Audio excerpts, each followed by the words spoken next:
Every single school in Whitley County was on lockdown today. Coming up, I'll tell you a little more about the threat that caused that lockdown. The Lord works His miracles every day, and we're believing for a miracle to bring Henry home.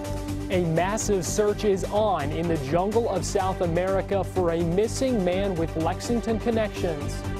And a state police trooper killed in the line of duty is honored during his visitation. Tracking, alerting, protecting. WKYT News starts now with breaking news. Good evening. Right now, state police are on the scene of a deadly officer-involved shooting in Rockcastle County. It happened before 9 on Doug Hill Road off of US 150 in Broadhead. Police say officers were responding to a domestic situation. They say the suspect, Lawrence Price, came out of a home and waved a handgun at the officer. Police say shots were exchanged between Price and a state police vehicle enforcement officer. Police say Price was hit in the crossfire. After Mr. Price went down, officers rendered aid, called for EMS, but Mr. Price died a short time later. The other person in that home was not injured. Keep checking WKYT.com for the very latest updates. It was a frightening situation this afternoon for students and teachers in Whitley County. A threat in the form of a text message put all schools there on lockdown. School leaders say the threat came in just as they were about to dismiss students for the day. The lockdown was lifted just before 5 o'clock, but as Monique Blair tells us, the delay caused some backups for parents and students trying to get home from school. She has our top story. There is a lockdown, and it is not a drill. That's what Whitley County Intermediate School third grader Caden Mountjoy heard over the school's intercom around 2:30 Thursday afternoon. I was scared and I didn't know what to do. So I asked Caden what he thought was happening. A guy was trying to kill me and I didn't want that to happen. The school district says a parent of a Whitley County student received a text message from an unknown sender making a vague threat toward an unspecified school. Every school in the county was then put on lockdown. And we all just got up against the wall beside the door where they couldn't see us. Emergency Management Director Danny Moses was manning the central campus here, making sure no one came in or out during the roughly 2-hour lockdown. He says it was an emotional time as parents pulled up and learned they couldn't get their child. We had a lot of parents upset, crying, and we assured them they were safe. The investigation later determined the message was from a 14-year-old boy in Campbell County, Tennessee.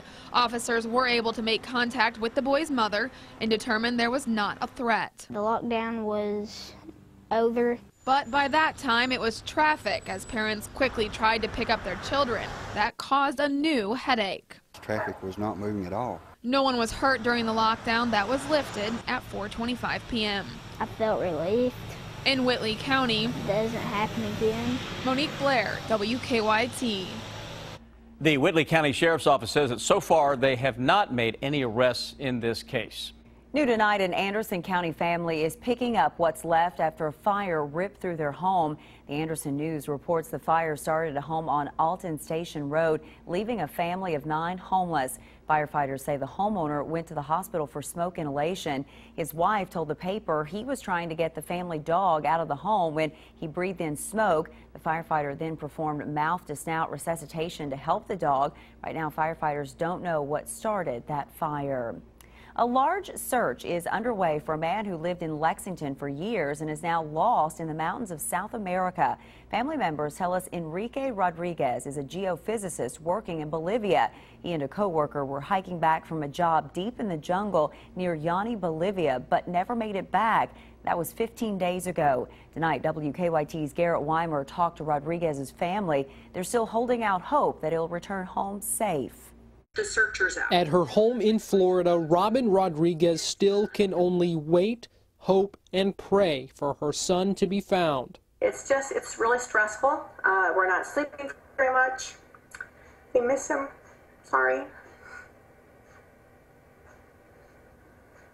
But we're looking forward to having him home and bringing him home. 2 weeks ago, Enrique Rodriguez was part of a group surveying land, a full 2-day hike from where they started in Yanni, Bolivia. He and a friend tried a shortcut on the way home. They haven't been heard from since. I'm told Enrique Rodriguez was born in St. Louis, but spent years with his family in Lexington. He went to high school at Henry Clay and studied here at UK, where his father was a professor. Rodriguez's father, Rene, is now in Bolivia leading efforts to find him. Robin Rodriguez launched a GoFundMe page, hoping to raise money to keep those efforts going as the clock ticks. The farther out, the longer it is, the more anxious you get. You know, that bad things can happen. I can't tell you how much it means to me and to Renee that people love him and are praying for him, and we're ready for him to come home. Now she says they're hoping for a miracle as the search continues an ocean away. In Lexington, Garrett Weimer, WKYT. Rodriguez is a U.S. citizen. We're told his father is working to get help from the U.S. consulate as well. If you would like to help out, you can find a link to that GoFundMe page on our website, WKYT.com. Hundreds of people gathered in Hardin County today to honor a state trooper murdered in the line of duty. Visitation services for Trooper Joseph Ponder were held this afternoon. Police say that he died after being shot along Interstate 24 in western Kentucky. Today, his body was escorted from the funeral home to Severns Valley Baptist Church in Elizabethtown. People who knew him say they are still shocked by the loss. Could have been us, and it just, why him, you know? And he was taken far too early, and it just tears us up. And for an absolutely senseless situation. Trooper Ponder's funeral will be at 11 tomorrow morning at Severns Valley Baptist Church. A Lexington woman accused of killing her boyfriend entered a not guilty plea today. Vanessa Napier was arraigned this afternoon on many charges, including murder, wanton endangerment, and evidence tampering. A grand jury indicted her last week. In July, Lexington police arrested her after they say she stole a bucket truck and led them on a chase while under the influence. They say they later found her boyfriend, John Sharp, stabbed to death at his home on Athens Walnut Hill Pike. Tonight, a federal appeals court has denied Rowan County Clerk Kim Davis's request again to delay a court order forcing her office to issue marriage licenses. Davis returned to work this week after spending 5 days in jail for refusing to issue marriage licenses to same-sex couples. Today, Davis's supporters attended a religious rally in Nashville celebrating her stance on gay marriage. She was not at the event, but her husband and several others spoke at the rally of Christian conservatives. Y'all just keep praying for me and my wife.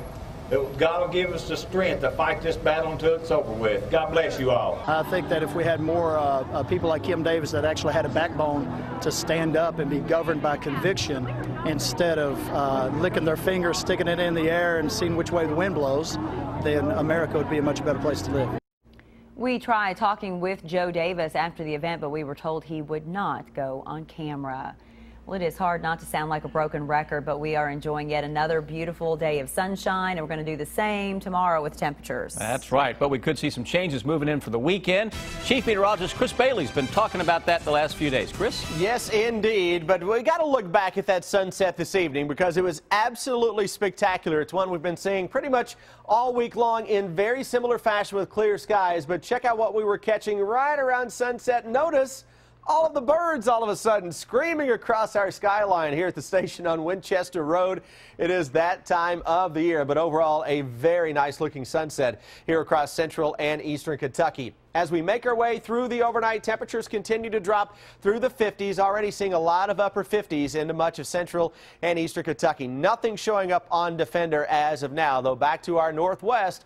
We've got a cold front with showers and thunderstorms out ahead of that, cooler air coming in behind it, all of that working toward the south and southeast. That's what will bring change into central and eastern Kentucky as we go into our weekend. First with the threat for some showers and storms on Saturday, then the blast of cooler air that filters in behind it as we go into our Sunday. So guys, we have the chance for a little rain and the possibility of some very cool temperatures. Hour by hour forecast with new numbers when I come back here in just a few minutes. The dress code at Woodford County High School continues to cause some controversy among students and parents. Tonight, a committee in charge of reviewing the dress code took a look at some options about how to change it. The committee decided that shorts and skirts that fall below the knee are acceptable. Students still cannot show their collarbones. Even after today's meeting, some parents say they are still frustrated with the policies. We need to concentrate more on academics than how we come to school. I mean, that's my concern, is making sure that my son and daughter get an education and my youngest two get an education as best as their ability. Students who violate the dress code will be sent to the office, and their parents will be required to drop off a new pair of clothes. A friend of a man who shot and killed 9 people in an African-American church in South Carolina is now behind bars. Just days after the shooting in June, 21-year-old Joey Meek talked to reporters. Police say they got a tip last month that Leek lied to investigators and failed to report the crime. They say the shooter, Dylan Roof, stayed with him the night before he opened fire on Emmanuel AME Church. Meek is scheduled to be arraigned Friday in Columbia, South Carolina. A man in Pulaski County is in jail accused of taking his anger out on a school bus filled with children. The Pulaski County Sheriff's Office charged 31-year-old James Long with 19 counts of kidnapping and 23 counts of wanton endangerment. Investigators say last week Long blocked the bus with his car and wouldn't move. Long's fiance says it was actually the bus driver putting the children in danger. She says the bus had been tailgating them. I felt like my world was coming to an end, and I felt like he shouldn't be taken to jail over trying to protect these children. Long is being held on a $10,000 bond. Some terrifying moments for students on a school bus in Florida. Police say the bus went into a pond in northwest Hillsborough. The bus was coming from a school in Tampa. Emergency crews say that none of the children were injured. Police don't know what caused the bus to go into that water. She says she is humiliated and embarrassed. A Floyd County woman is suing a store after she says she was locked inside for about an hour. Sophia Bentley says employees at the Dollar Tree in Prestonsburg closed down the store and turned the lights off with her still inside. Bentley says that she suffers from panic attacks and being in the store caused her emotional distress. I was locked up and couldn't do nothing about it. It's like somebody threw me in a jail and just left me and forgot me. The lawsuit says police responded and helped Bentley get out of the store after an hour. Some are calling it the evolution of racing. Today, Red Mile unveiled its new expanded facility for instant racing. The facility has more than 900 betting terminals, which resemble slot machines. Officials hope the expanded facilities will help improve the racing industry. Racing's dying. If racing doesn't have an alternative revenue source to bring up purses and to help the racing industry, unfortunately it's going to go away. The Red Mile will be open from 10 in the morning until 2 in the morning, except for Friday and Saturday when it will open until 4 in the morning.